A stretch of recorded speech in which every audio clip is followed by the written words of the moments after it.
Wollt ihr wissen, was ich mir zuletzt gekauft habe für 2 Milliarden Penya? Tja, dann müsst ihr nichts weiter machen, als jetzt einfach weiter zuzuhören. Und zwar habe ich mir endlich ein Int-Pad gekauft. Das habe ich ja schon mal vor langer Zeit gesagt, dass ich das wahrscheinlich machen würde. Das war dann aber dieser Zeitraum nach dem FEC-Server, glaube ich, wo ich so ein bisschen noch unentschlossen war auch. Und habe mich ja dann letztlich eigentlich dafür entschieden, all mein Geld erstmal in Apex zu buttern, weil Ultimate-Schmuck fand ich zu dem Zeitpunkt dann erstmal wichtiger. Wobei es natürlich durch New Horizon auch nochmal geändert wurde und so. Ich meine, es war eine schwierige Zeit. Ich meine, FEC gerade vorbei, bist du jetzt zurück auf Boding, weiß nicht so wirklich, was da eigentlich abgeht. Viel Ungewissheit einfach, da ist so eine Entscheidung schwierig zu treffen. Aber ich habe es im letzten Video schon stark angedeutet, dass ich stark Richtung Pets tendiere. Und ja, entsprechend habe ich mir jetzt einen Fuchs gekauft. Das ist jetzt schon ein paar Tage her oder schon eine Woche her. Aber ich habe es noch nicht offiziell, oder was heißt offiziell, aber ich habe es noch nicht groß an die große Glocke gehängt. Nur die Leute, die halt auch jeden Tag den Stream gucken oder immer den Stream gucken, wussten das natürlich schon.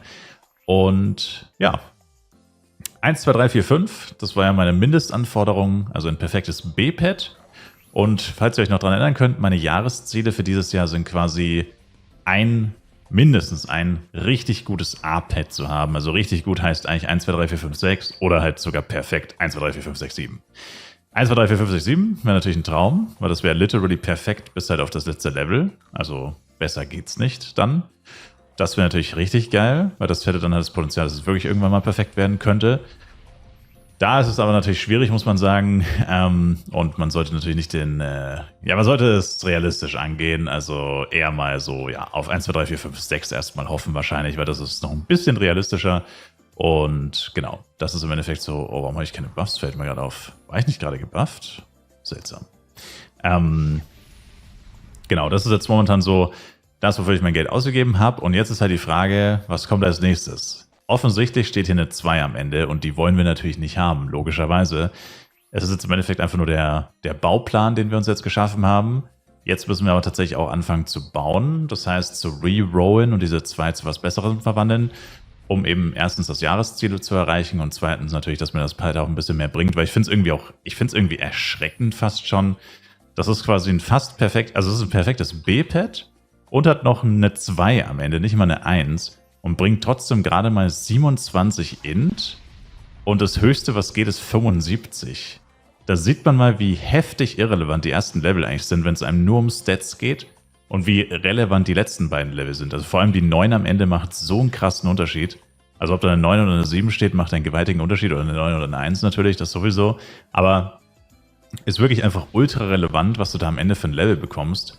Umso trauriger finde ich das irgendwie, dass das dann davor so wenig eine Rolle spielt. Also ich finde fast, es sollte fast einen Bonus geben für perfekte Pets, damit das auch irgendwie noch sich ein bisschen mehr lohnt. Weil ich meine, von dem, was ich so mitbekommen habe, sind die meisten Leute, glaube ich, eher der Meinung, dass sich das nicht lohnt. Ich selber auch persönlich, also selber Pets craften, perfekte Pets craften und so weiter und so fort, dass sich das nicht wirklich lohnt. Also gute Pets craften oder Pets craften generell kann sich schon lohnen. Ich meine, da haben natürlich schon viele Leute eine unterschiedliche Ansicht. Aber wenn man wirklich sagt, perfekte Pets craften, ich denke, da wirst du nur wenige Leute finden, die wirklich sagen, dass es sich lohnt.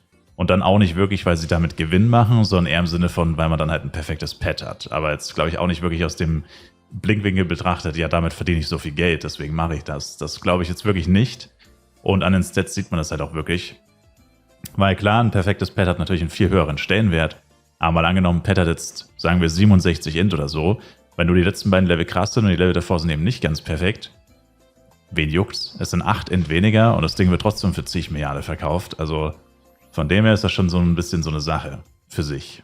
Aber worauf ich im Endeffekt hinaus will, ist einfach, was ich als nächstes tun werde, ist Reroll-Pads ansammeln. Der Plan war 100 Stück.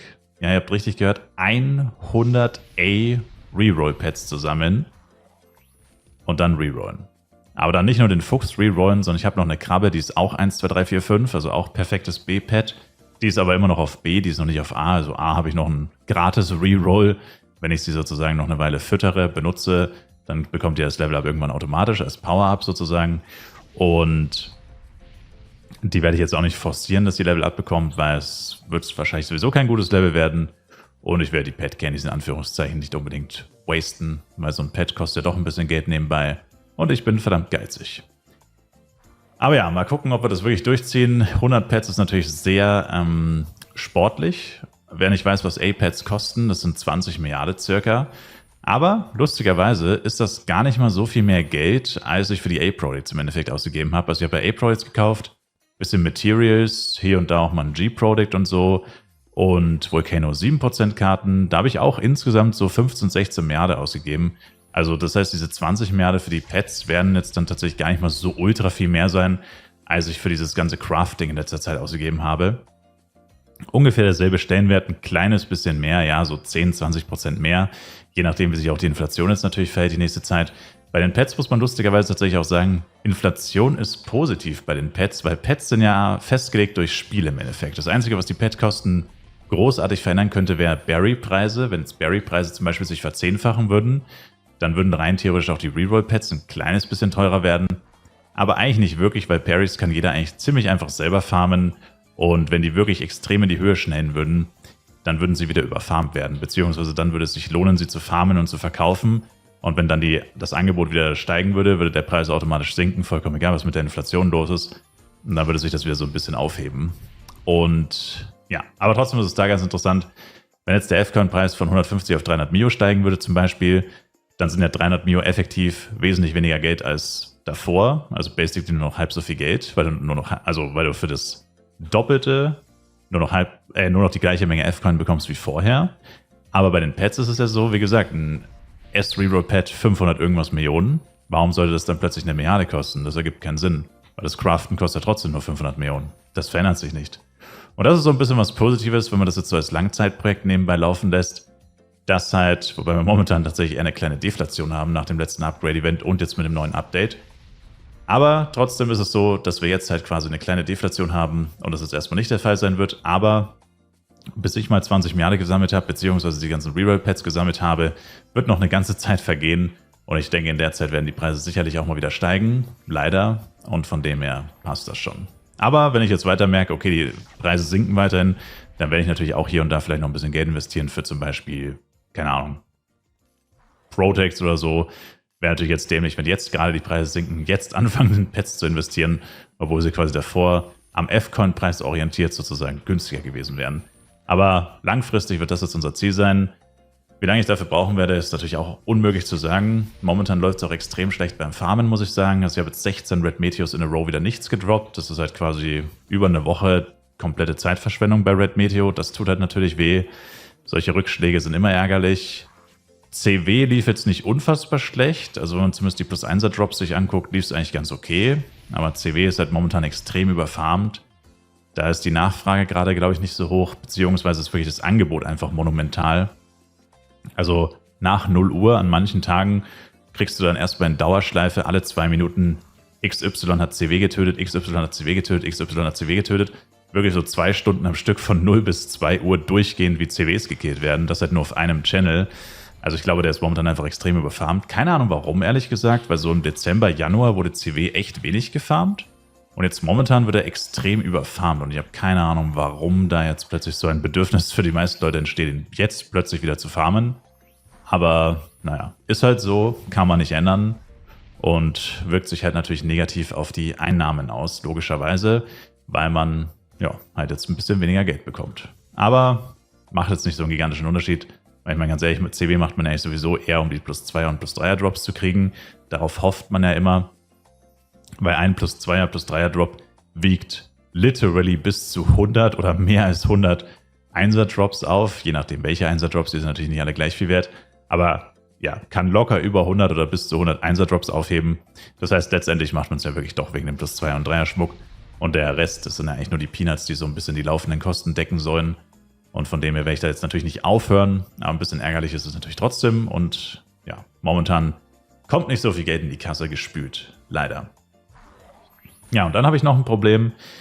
Und dann sind wir euch schon am Ende angekommen. Und zwar ist es so, dass ich momentan das Problem habe, dass beim Elementor hier jetzt die Amplis ausgehen tatsächlich. Also ich bin ja fleißig am Leveln momentan.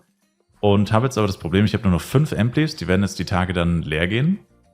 Und ich habe jetzt natürlich, jetzt ist fast Ende des Monats, da haben wir noch nicht noch Battle Pass. Und na gut, Valentine's Day Event ist tatsächlich vorbei. Da gab es irgendwie 2 Low Amplis oder so, da habe ich auch schon eine benutzt. Genau. Und neues Event ist ja leider keins gestartet, kein richtiges. Das heißt, wir haben jetzt aktuell nur das Yeti-Event. Das farme ich jetzt nicht wirklich. Also ich töte natürlich Yetis, die ich sehe, aber ich fliege jetzt nicht rum und suche die Yetis. Da kann man, glaube ich, auch Amplis bekommen. Aber ich sag mal, selbst wenn ich es aktiv farmen würde, da würde wahrscheinlich nicht viel bei rumspringen. Da wird es wahrscheinlich einfach mehr leveln in der gleichen Zeit, ohne Amplis zu leveln. Also dann effektiv wahrscheinlich mehr von. Weil so heftig ist jetzt eine Ampli ja auch tatsächlich leider nicht. Und ja, ich muss mal gucken, was ich machen werde, wenn die Amplis tatsächlich leer sind. Also entweder mache ich dann ein bisschen Party of Level Action und level meine Leecher ein bisschen. Das einzige Problem dabei ist halt, dass der Levelunterschied zwischen meinem Leechern und meinem Leveler literally 5 Level gerade sind. Beziehungsweise sogar nur 4. Mein Knight ist ja schon 148, also die werden jetzt auch bald alle 148 werden.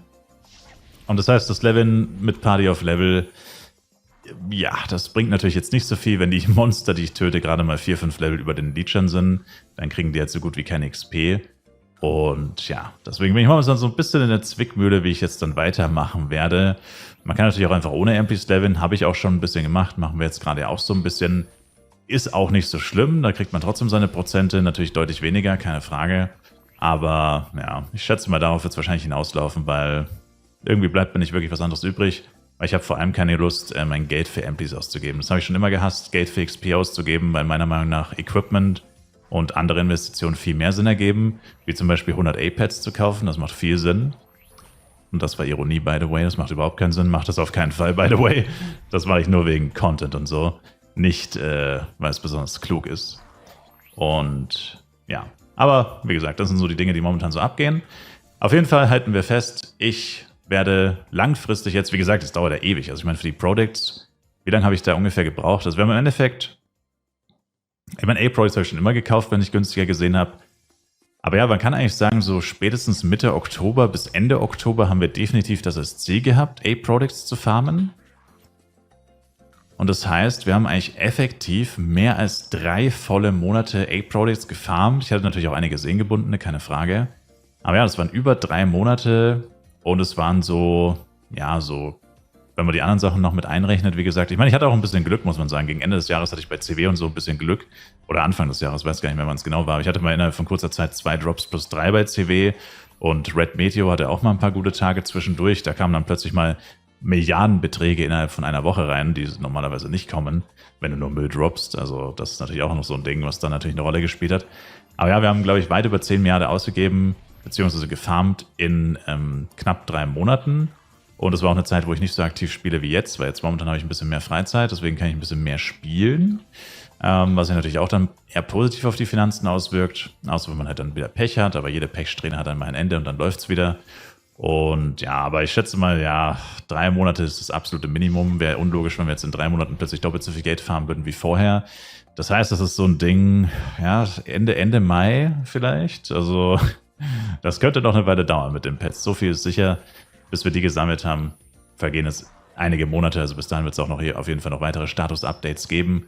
Aber ja, darauf fokussieren wir uns jetzt erstmal als neues Hauptziel, um eben auch die Jahresziele zu erreichen. Und das Ding ist halt, warum ich das mache, ist halt auch, das A-Level ist verhältnismäßig noch relativ leicht zu erreichen. Und die Taktik wird halt dann sein, dass ich es dann so mache, wie gesagt, ich habe dann 2 perfekte B-Pads, die beide A sind. Und wir werden die halt abwechselnd rerollen quasi, also wenn einer eine 4 bekommt und der andere hat noch eine 2, dann machen wir natürlich den mit der 2 weiter, bis der auch mindestens eine 4 hat. Und wenn der dann auch eine 4 hat, dann machen wir so lange weiter, bis einer von beiden eine 5 bekommt. Dann geben wir dem anderen von beiden eine 5 und so weiter. Also ich werde es natürlich schon in Anführungszeichen, falls man das in dem Zusammenhang überhaupt noch erwähnen oder verwenden kann, das Wort, klug machen, dass wir dann natürlich dann am Ende, also Minimum, absolutes Minimum, und das wäre wirklich auch schon ein Schlag ins Gesicht, 2 Pads haben, die 1, 2, 3, 4, 5, 5 sind, aber das wäre wirklich absolut katastrophal, das wäre ein kompletter Fehlschlag. Aber im besten Fall wirklich 1, 2, 3, 4, 5, 6 sind und dann halt hoffentlich noch einige Tries übrig haben, um dann noch ein bisschen die 7 zu tryen. Aber ja, wie gesagt, wir werden gucken, wie es läuft. Wenn beide klappen würden, das wäre natürlich insane. Profit kann man dabei, by the way, glaube ich, nicht machen. Also ich weiß nicht, was ein 1, 2, 3, 4, 5, 6, 7 Pad, nicht 1, 2, 3, 4, 5, 6, 7, 1, 2, 3, 4, 5, 7 Pad kosten würde. Also ein perfektes A-Pad, basically. Kann ich nicht genau sagen, aber ich bezweifle ehrlich gesagt 10 Milliarden. Ich denke sehr weniger als 10. Also vielleicht irgendwas zwischen 5 bis 8 Milliarden vielleicht. Also, ja. Also Profit kann man da ziemlich sicher nicht machen. Außer beide werden 1, 2, 3, 4, 5, 7. und haben dann noch, wir haben dann noch 20 Reroll-Pads übrig oder so. Ich denke mal, dann könnte man von Profit sprechen. Aber ich denke, in fast jedem Fall ist es definitiv Minus. Und naja, das ist schon das große Wenn beide wirklich perfekt werden sollten, was extrem unwahrscheinlich ist, dass das passiert. Aber wie gesagt, es wird auf jeden Fall spannend. Und wenn das irgendwann kommt, das wird ein gigantischer, monumentaler Stream. Absolutes Glücksspiel. Und der Vorteil ist ja, bevor jetzt die Leute traurig sind oder irgendjemand traurig ist, ja, aber was ist dann mit anderen Upgrades? Und jetzt machst du dann monatelang quasi gar nichts außer Geld farmen. Nein, weil ich farme ja noch durch Battle Pass und durch Events auch noch seriengebundene Products. Das heißt, auch bei dem ein oder anderen Upgrade-Event können wir trotzdem ein bisschen was upgraden, gamblen und so, weil wir kriegen ja auch viel durch Events, wirklich viel durch Battle Pass, Products, technisch und so. Das heißt, auch da werden natürlich trotzdem weiter Upgrade-Videos und so kommen. Also nur weil ich jetzt mich dann quasi als Hauptziel quasi auf die Pets, wie gesagt, einspiele oder einspanne, heißt es ja dann nicht, dass quasi gar nichts anderes mehr passiert. Ja. Also ich kann auch nicht in die Zukunft sehen. Vielleicht passiert irgendwas, noch ein neues Update oder so, mit dem keiner gerechnet hat. Wie jetzt das PvP-Update, das hat jetzt eigentlich auch keiner so wirklich auf dem Schirm oder keiner erwartet oder keiner konnte wirklich sagen, wann das jetzt wirklich kommt und so. Also Gala ist ja manchmal doch ein bisschen random, dass man wirklich schwer vorhersagen kann, was jetzt als nächstes passieren wird und so. Und von dem her einfach mal abwarten. Also da kann ja auch noch so viel kommen und passieren und tun und machen und keine Ahnung. Das kann ich nicht vorhersehen, das könnt ihr nicht vorhersehen. Deswegen muss man sich mal so einen groben Plan schaffen und wenn man den hat, dann passt das schon.